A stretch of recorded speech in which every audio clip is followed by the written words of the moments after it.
Hello बच्चों, कैसे हो? आपका स्वागत है त्रिपाण स्टडी सेंटर में। आज जो आपके समक्ष टॉपिक प्रस्तुत हुआ है कई मानने में काफ़ी महत्वपूर्ण है हर एक एग्जाम व्यू से।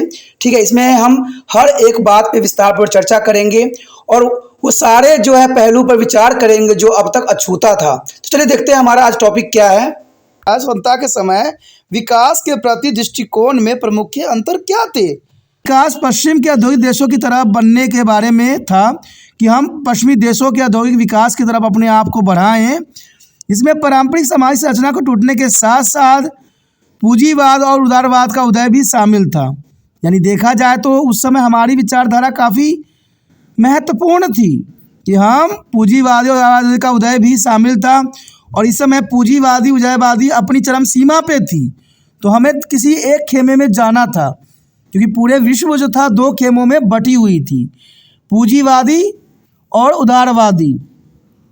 आधुनिकीकरण का मतलब यही होता है कि विकास और भौतिक प्रगति को वैज्ञानिक तर्कसंगता से हो। आधुनिकीकरण का मतलब ही होता है कि हम भौतिक चीज़ों का इस्तेमाल करें, विकास और वैज्ञानिक तर्कसंगता की तरफ आगे बढ़ें। आपको पता ही होगा कि आधुनिकीकरण का मतलब ही होता है कि हम वैज्ञानिक रूल रेगुलेशन से किसी चीज़ को आगे बढ़ाएं। स्वतंत्रता के समय भारत में आधुनिक विकास के दो मॉडल अपनाने योग्य थे। एक जो था आपको पता ही होगा कि यूरोप और अमेरिका के द्वारा बनाया गया था पूंजीवादी मॉडल, और दूसरा जो था यूएसएसआर द्वारा यानी सोवियत संघ के द्वारा बनाया गया था समाजवादी मॉडल।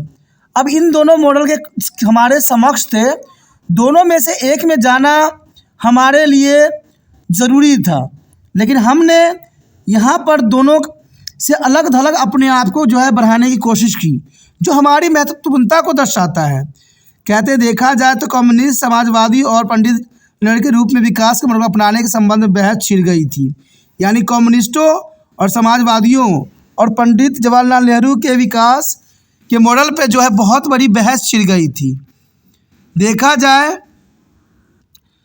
तो कहते हैं यहाँ पर पंडित जवाहरलाल नेहरू ने राष्ट्रीय आंदोलन के दौरान विकसित की जाने वाली व्यापक सहमति को प्रतिबंधित करने के लिए समाजवादी मॉडल का समर्थन किया।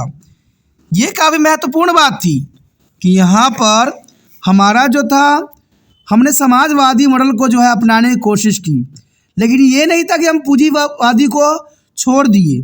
हमने यहाँ पर जो अपनाया वो मिक्स अर्थव्यवस्था अपनाया, क्योंकि हम दोनों को लेकर चलना चाहते थे। हमारा दोनों विकास की तरफ जो है ध्यान था, इसलिए हम समाजवादी बेशक मॉडल को समर्थन में थे पंडित जवाहरलाल नेहरू, लेकिन इन्होंने जो है मिक्स इकोनॉमिक अर्थव्यवस्था को आगे बढ़ाया, जो हमारा काफ़ी महत्वपूर्ण दृष्टिकोण था भारत की प्रगति के लिए।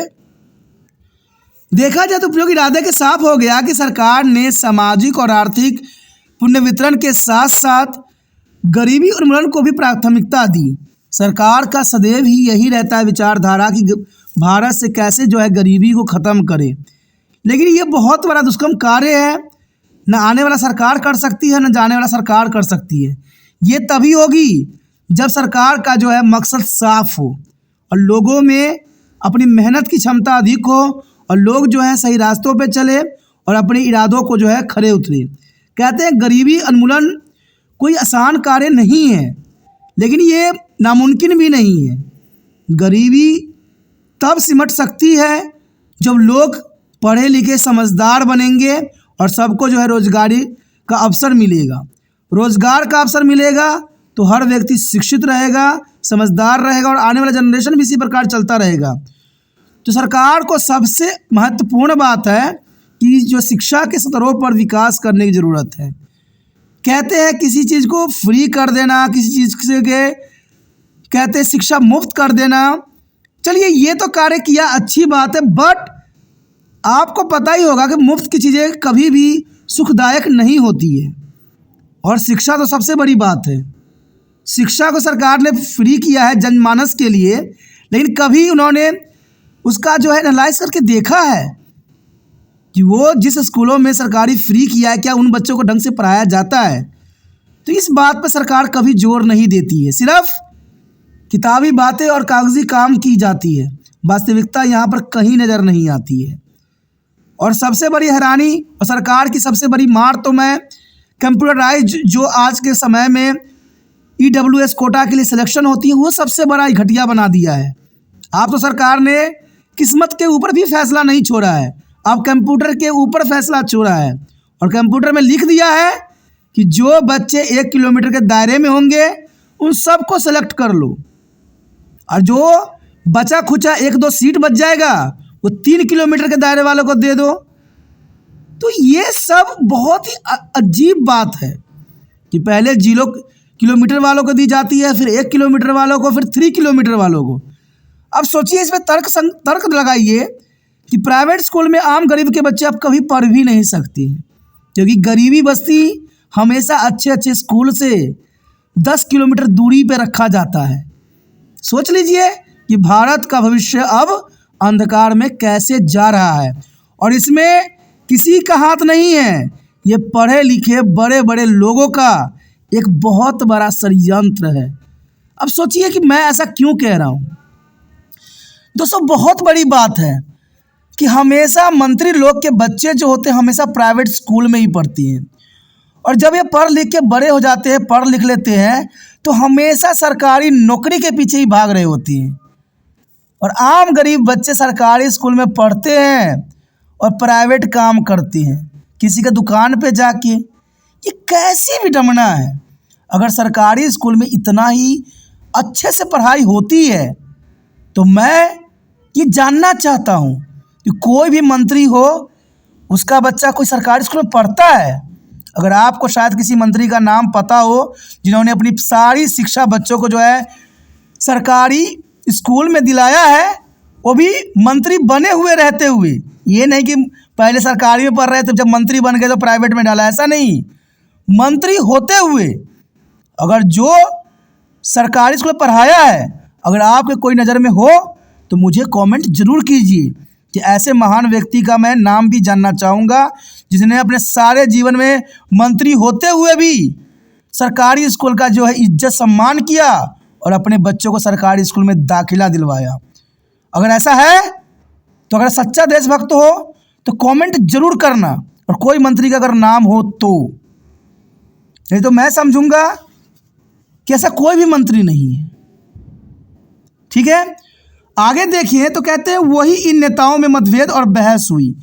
देखा जाए तो नेताओं में मतभेद और बहस आजकल के जो है एक अच्छी से रणनीति बन गई है। जनता को बेवकूफ़ बनाने का सबसे महत्वपूर्ण मापदंड होती है कि आपस में पार्टियां लड़ती झगड़ती रहती है और जनता को खुद से बेहतर दिखाने की कोशिश करती है, लेकिन जब कहते हैं जब पार्टी नहीं बन रही होती है तो दुश्मन को भी गले लगा के पार्टी बना लेती हैं और एक नया रास्ते पे चलना शुरू कर देती हैं। तो यहाँ पर नेताओं में मतभेद क्या हुई? कहते हैं आज़ादी से ही भारत में मतभेद की सिलसिला बरकरार है। कहते हैं कोई भी नेता इसलिए नहीं बनता है कि हमने देश की तरक्की करना है, देश के विकास में अपना महत्वपूर्ण योगदान देना है। अपनी पार्टी को बनाए रखने के लिए हर समय षड्यंत्र पे षड्यंत्र रचते रहते हैं, और यही हुआ कि औद्योगिकरण पसंदीदा मांग होना चाहिए था। उस समय किसी का औद्योगिकरण पसंदीदा मांग थी और किसी का कृषि विकास का होना चाहिए, ये विचारधारा था, और किसी का था ग्रामीण गरीब को कम किया जाना चाहिए। तो सभी के अपने अपने मतभेद थे, अपने अपने विचारधारा थे, और इसी कारण से जो है आज तक भारत में डेवलपमेंट होने की संभावना जो है 0% ही है। आज भी गरीबी उतनी ही है और बेरोजगारी भी उतनी ही है, शिक्षा का स्तर भी उतनी ही है, क्योंकि हम सिर्फ आपस में लड़ते झगड़ते रहते हैं, विकास की तरफ कोई ध्यान नहीं दिया जाता। तो इसी के साथ हमारा ये क्वेश्चन ख़त्म हो जाता है, जो ये काफ़ी महत्वपूर्ण है। आगे क्वेश्चन और भी महत्वपूर्ण है, तो अब बने रहे त्रिपान स्टडी सेंटर के साथ। जितना हो सके शेयर कीजिए, शेयर कीजिएगा तभी दूसरे बच्चों का केयर होगा। और वीडियो देखिए तो कभी भी स्किप करके आगे करके ना देखिए, वीडियो सभी देखें और सारी बातों को जो है अपनी कॉपी पे भी नोट करें। ये आपके विकास के लिए काफ़ी महत्वपूर्ण रहेगा।